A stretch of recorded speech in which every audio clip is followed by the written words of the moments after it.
Good evening all friends, आप सभी का हमारे यूट्यूब चैनल कंपटीशन क्लासेस में हार्दिक स्वागत है। विद्यार्थियों, आज हम बात करेंगे एक ऐसे पॉइंट ऑफ व्यू के बारे में, या हम संविधान के दो ऐसे पद के बारे में बात करेंगे जो कि सभी एग्जामों के लिए बेहद इम्पोर्टेंट है। जिसमें से एक है राष्ट्रपति, जिसको हम प्रेसिडेंट कहते हैं, और दूसरा है हमारा राज्यपाल, जिसको हम गवर्नर के नाम से जानते हैं। इन दोनों को हमने एक साथ रखा है क्योंकि ये दोनों ही पद अपने आप में काफ़ी बड़े हैं, या हम कहें कि देश के ऊंचे पदों में इनका गिनना होता है। और एग्ज़ाम नज़दीक हैं, यूपीएससी प्रीलिम्स का एग्ज़ाम 5 जून को होना है, तो हम देख रहे हैं कि शायद कुछ क्वेश्चन यहाँ से बन जाए, या बेस तो है ही ये, क्योंकि यहीं से क्वेश्चन बनना स्टार्ट होता है। तो आइए हम देखने का प्रयास करते हैं। दोस्तों, आप सबसे पहले अपनी बुक्स में नोट कर लेंगे राष्ट्रपति, और बीच में लाइन करके दूसरी तरफ लिख देंगे राज्यपाल। राष्ट्रपति लिख लेंगे प्रेसिडेंट, और राज्यपाल के बराबर में लिख लेंगे गवर्नर। आपको इंग्लिश में भी मालूम हो जाएगा। आइए थोड़ा और देखते हैं हम। तो इस पद के बारे में बात करें तो देश का संवैधानिक मुखिया होता है कौन? राष्ट्रपति। संविधान के दायरे में रहते हुए राष्ट्रपति देश का मुखिया होता है। मतलब हम कहें तो देश का सबसे हेड कौन है?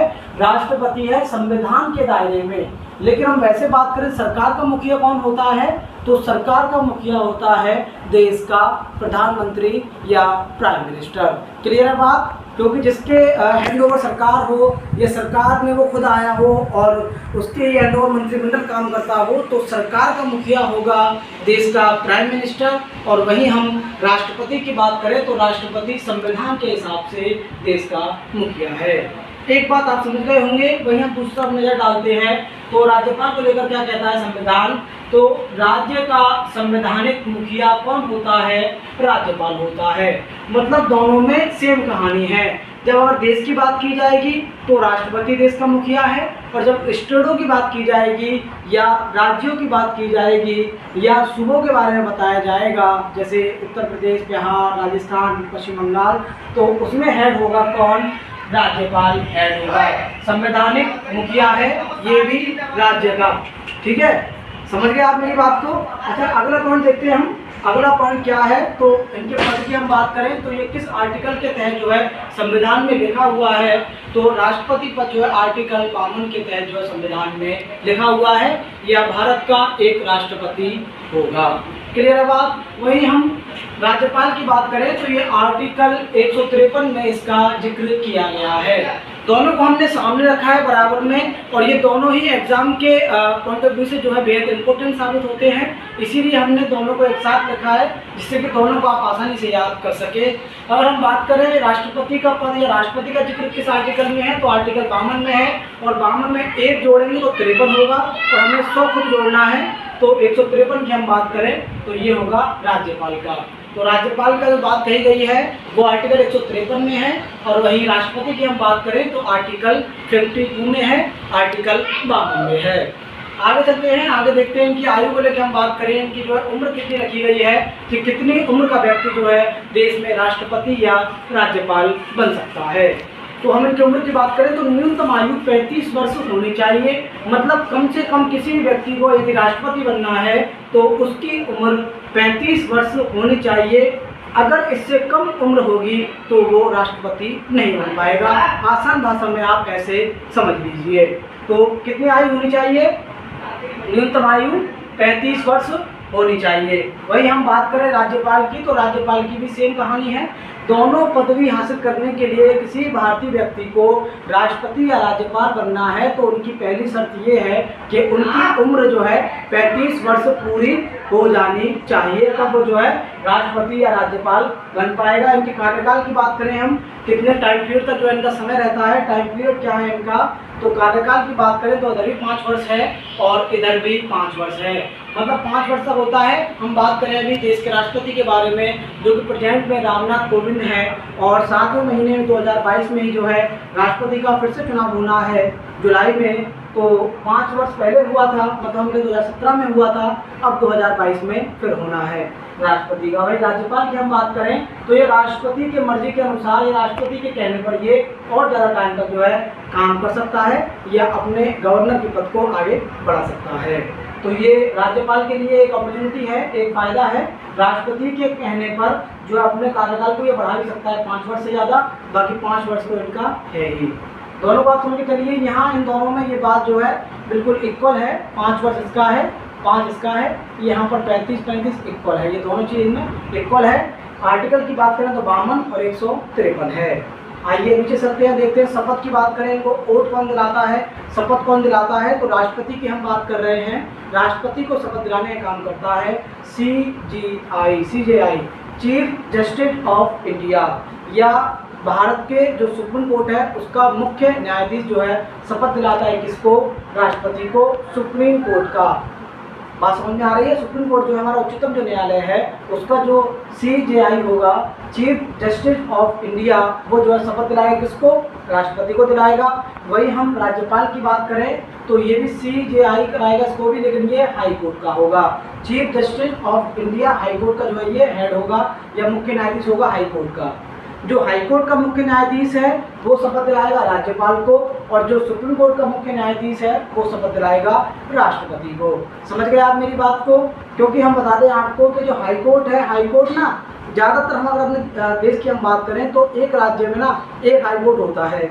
जैसे हम उत्तर प्रदेश की बात करें तो इलाहाबाद हाई कोर्ट है, राजस्थान में भी एक है, हिमाचल प्रदेश में भी एक है, अधिकांश राज्यों में एक होता है, और कहीं कहीं ऐसा होता है कि 2 राज्यों को मिलाकर एक ही जो है हाई कोर्ट होता है। तो हाई कोर्ट तो वो हो गया जो शपथ दिलाएगा, बात समझ गए आप। और सुप्रीम कोर्ट देश का एक ही होता है जो कि हमारा दिल्ली में है, और दिल्ली में ही राष्ट्रपति बैठता है। राष्ट्रपति भी देश का एक ही होता है, ज़्यादा नहीं होते। राज्यपाल की हम बात करें तो जितने हमारे देश में सूबे होंगे तो उतने ही राज्यपाल होंगे। एक बात और हम आपको बता दें कि राज्यपाल एक स्टेट के साथ साथ दूसरे स्टेट का भी राज्यपाल हो सकता है। मतलब हम आपसे कहें कि एक व्यक्ति राजस्थान और उत्तर प्रदेश दोनों राज्यों का राज्यपाल हो सकता है, ऐसा प्रावधान है। अलग अलग होगा तो अच्छा है, लेकिन हम चाहें तो एक को भी बना सकते हैं। आइए और देखते हैं इनके वेतन की बात करें, इनकी सैलरी की बात करें। सैलरी क्या है तो 1.5 लाख से लेकर 5 लाख तक इनकी सैलरी है। पहले 1.5 लाख थी, अब इसको बढ़ा दिया गया है तो 5 लाख कर दिया है। आप दोनों समझ लें, जो आपको ऑप्शन में मिलता है आप उसको ठोक दें, उसको जो है आप करेक्ट कंफर्म कर दें। 5 लाख मिले तो 5 लाख पर टिक करना है, 1,50,000 मिले तो फिर इस पर टिक करना है।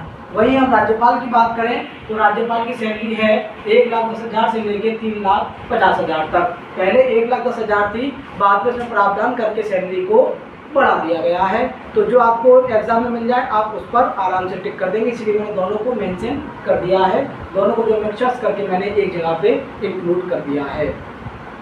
तो मुझे उम्मीद है कि ये आपके लिए बहुत काम के लिए साबित होगा, क्योंकि हमने राष्ट्रपति भारत का सबसे बड़ा पद है और स्टेट का सबसे बड़ा पद राज्यपाल है, दोनों को एक साथ जोड़कर पढ़ाने का प्रयास किया है, और ये आपकी समझ में आ भी रहा होगा। आइए थोड़ा और देखते हैं इस्तीफा की बात करें। जब ये रिजाइन देंगे तो अपना इस्तीफा किसको देंगे, तो राष्ट्रपति अपना इस्तीफा देगा उपराष्ट्रपति को, वाइस प्रेसिडेंट को। राष्ट्रपति जो देश का प्रेसिडेंट है, अगर उसको लग रहा है कि मुझे अपने पद को त्यागना चाहिए, या मैं इस पद के लिए कैपेबल नहीं हूँ, या मुझे ये पद सही नहीं लग रहा, तो उसके दिमाग में ऐसा आ रहा है कि मुझे ना जो है इस्तीफा दे देना चाहिए, रिजाइन कर देना चाहिए, तो वो अपना इस्तीफा किसको जाके सौंपेगा, वो अपना इस्तीफा उपराष्ट्रपति को जाकर सौंपेगा। वहीं हम इधर बात करें तो ये राष्ट्रपति को सौंपेगा। ये राष्ट्रपति के बाद फोन करेगा कि भैया मुझे ना गवर्नर नहीं रहना है, और I am not feel very good because of numbers of problems in face my state and मी।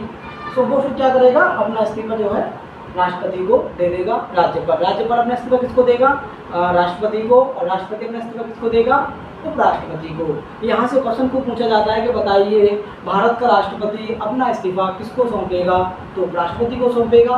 और ऐसे ही सेम कहानी राज्यपाल को लेकर क्वेश्चन बन जाता है कि बताइए राज्यपाल को अगर इस्तीफा देना है तो वो अपना इस्तीफा किसको देगा, तो वो राष्ट्रपति को देगा।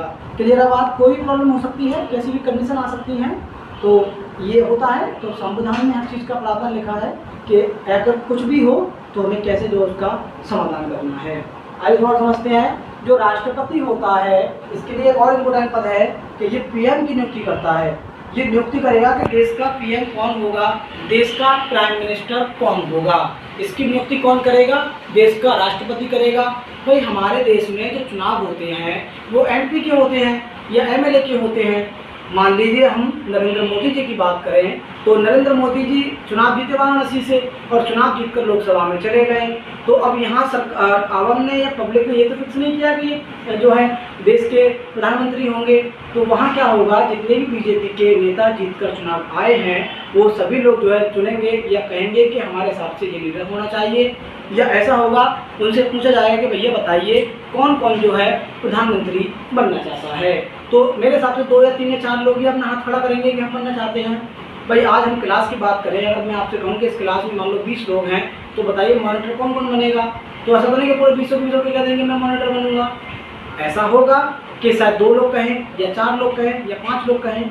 तो ऐसे ही जिन लोगों को पीएम बनना है वो अपना हाथ खड़ा करेंगे, खड़े हो जाएंगे, और फिर जितने भी लोकसभा के सदस्य हैं वो लोग जो है क्या करेंगे, उनका जो है वोट देंगे या कहेंगे कि इसको प्राइम मिनिस्टर होना चाहिए। और उसकी नियुक्ति कौन करेगा, उसकी नियुक्ति करेगा देश का प्रेसिडेंट या राष्ट्रपति। सेम कहानी जो देश के लिए है वैसी ही सेम कहानी राज्य के लिए है। जब देश के लिए देश का प्राइम मिनिस्टर सिलेक्ट करता है, कौन नियुक्ति करता है, राष्ट्रपति। तो सीएम की नियुक्ति कौन करेगा, चीफ मिनिस्टर। जैसे हम राजस्थान की बात करें तो अशोक गहलोत, जैसे हम छत्तीसगढ़ की बात करें तो भूपेश बघेल, उत्तर प्रदेश की बात करें तो योगी आदित्यनाथ, दिल्ली की बात करें तो अरविंद केजरीवाल। ऐसे ही जो हमारे राज्यों में सीएम होते हैं उन सीएमओ की नियुक्ति कौन करता है, तो उनकी नियुक्ति करता है राज्यपाल। क्लियर है बात। तो राज्य की बात करें तो सीएम काम करेगा, वहीं हम देश की बात करें तो राष्ट्रपति काम करेगा। आइए और थोड़ा सा और पॉइंट है इसमें देखते हैं। क्षमादान, इनको ना एक बहुत अच्छा अधिकार मिला हुआ होता है, राष्ट्रपति को भी और राज्यपाल को भी। इधर भी क्षमादान आप देख लें। क्षमादान का मतलब यह है कि इनको एक ऐसी ताकत दी जाती है संविधान के दायरे में, क्योंकि हम राष्ट्रपति की बात करें तो राष्ट्रपति संविधान का सबसे ऊंचा, हम कहें देश का सबसे मेन मुखिया है।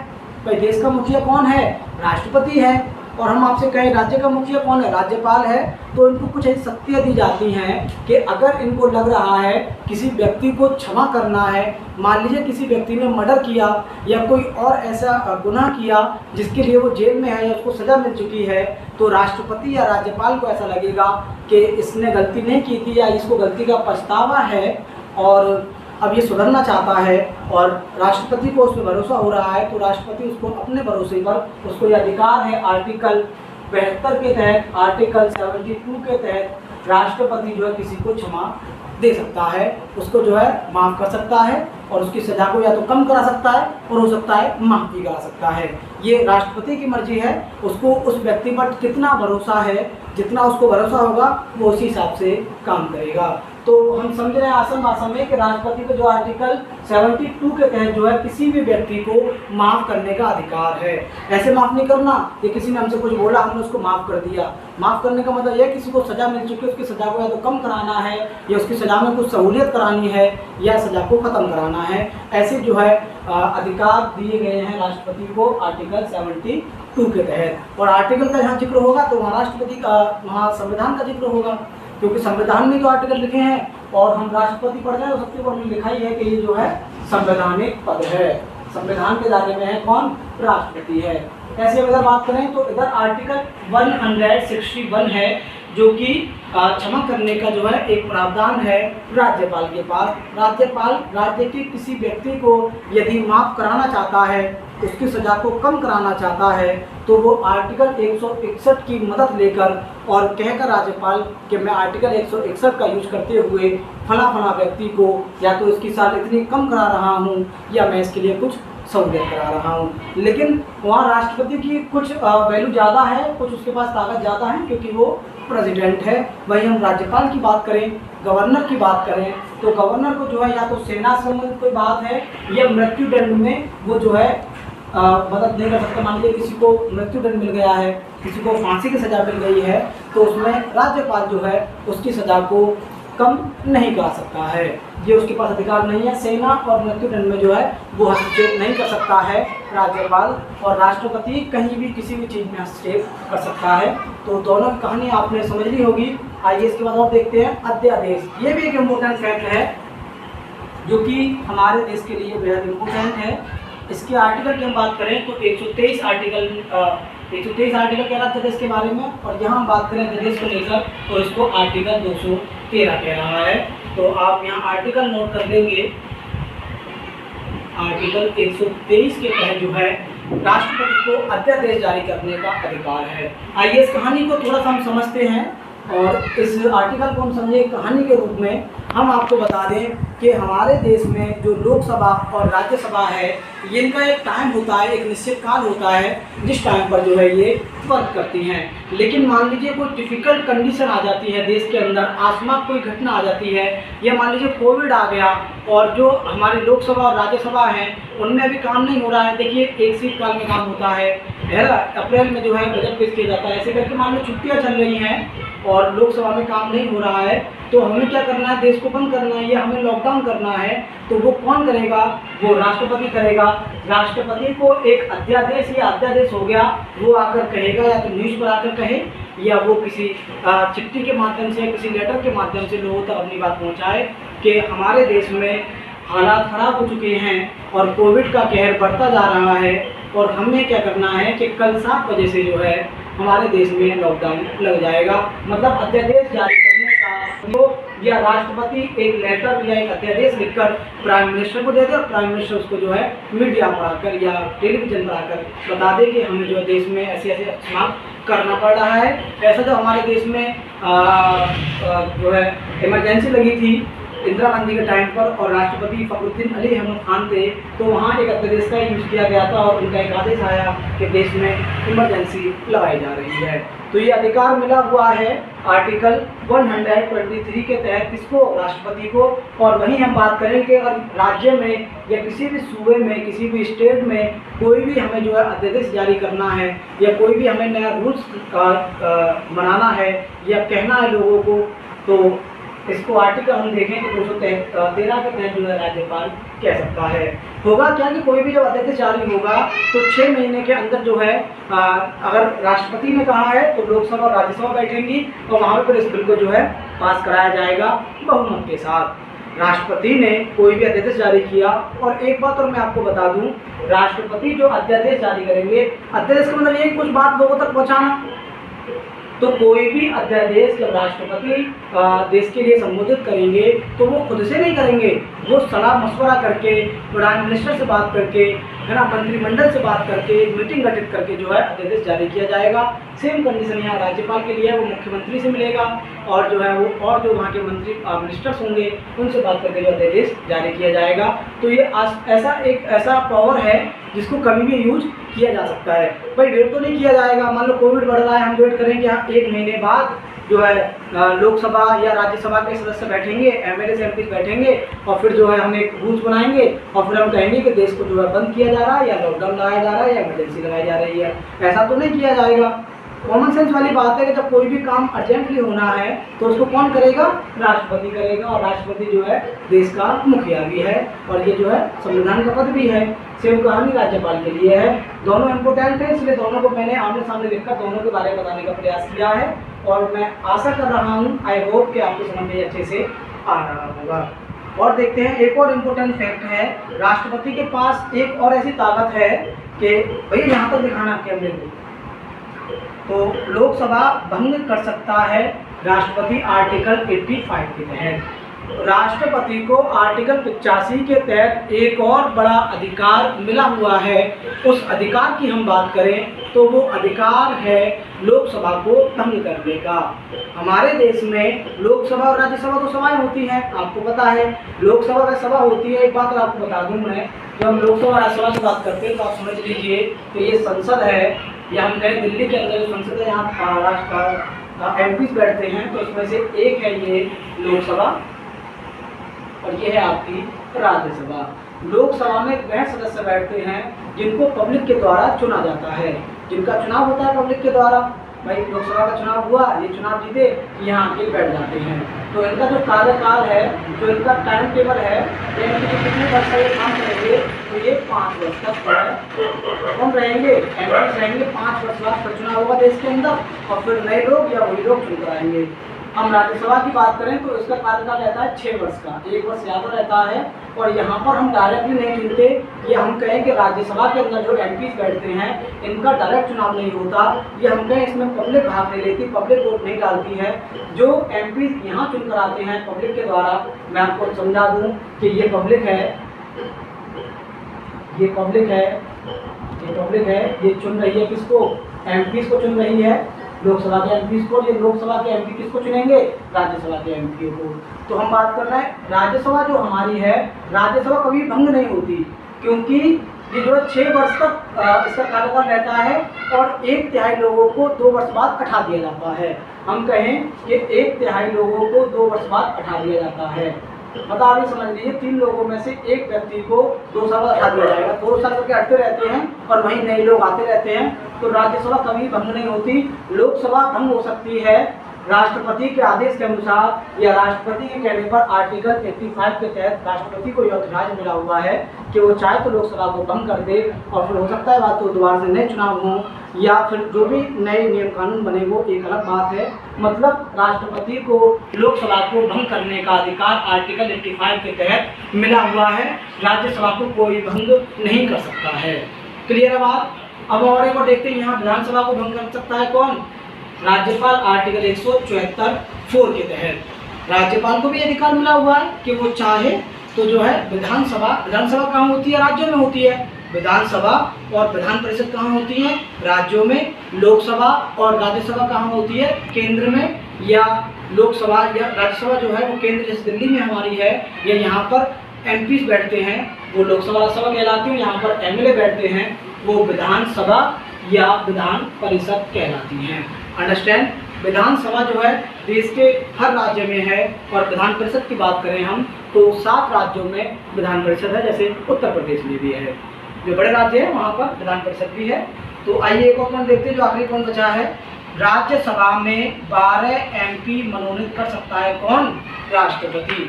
वही राज्यसभा जिसकी हम बात कर रहे हैं, यहाँ पे राज्यसभा की बात हो रही है। इसके जो एमपीज हैं इनमें से 12 एमपीज कौन सेलेक्ट कर सकता है, कौन चुन सकता है, ये राष्ट्रपति को अधिकार है। वो चाहे उनको चुन सकता है कि मैं चाह रहा हूँ कि 12 लोग ये हों, तो उन लोगों को जो राज्यसभा में भेजा जाएगा किसके द्वारा, राष्ट्रपति के द्वारा। वही हम बात करें राज्यपाल की तो विधान परिषद में विधानसभा नहीं, विधानसभा वो होती है जिसमें एमएलए को कौन चुनता है, पब्लिक चुनती है। सेम कहानी लोकसभा वाली।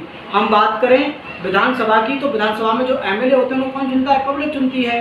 तो वहाँ पर राज्यपाल हस्तक्षेप नहीं कर सकता। लेकिन जो विधान परिषद है वहाँ सेम कहानी इसी की तरह है। तो वहाँ पे लोग चुने जाते हैं। तो 1/6 लोगों को चुन सकता है कौन, राज्यपाल या गवर्नर। आप ये समझ लीजिए कि 6 लोग हैं तो 6 लोगों की जरूरत है, तो उसमें से एक व्यक्ति को कौन चुन सकता है, राज्यपाल चुन सकता है। या हम कहें आपसे कि इसको जो है ये विधान परिषद का एमएलए बना सकता है। क्लियर है बात। तो यहाँ तक मेरे हिसाब से जो इम्पोर्टेंट फैक्ट थे राष्ट्रपति और राज्यपाल को लेकर मैंने आपको समझा दिए हैं। क्वेश्चन की अगर हम बात करें कैसे बनता है तो छोटे एग्जाम जो है वहाँ से क्वेश्चन खूब बनता है, लेकिन हम प्रीलिम्स की बात करें तो प्रीलिम्स में क्वेश्चन को घुमा दिया जाता है, थोड़ा बढ़ा दिया जाता है। हो सकता है कि दोनों कंपेयर करके क्वेश्चन पूछ लिया जाए प्रीलिम्स में। लेकिन हम बात करें छोटे एग्जामों की, पुलिस की हम बात करें, एयरफोर्स की हम बात करें और तमाम जो एग्जाम होते हैं पटवारी की हम बात करें तो उनमें क्वेश्चन ऐसे पूछा जाएगा, बताइए राष्ट्रपति की न्यूनतम आयु क्या है, 35 वर्ष है।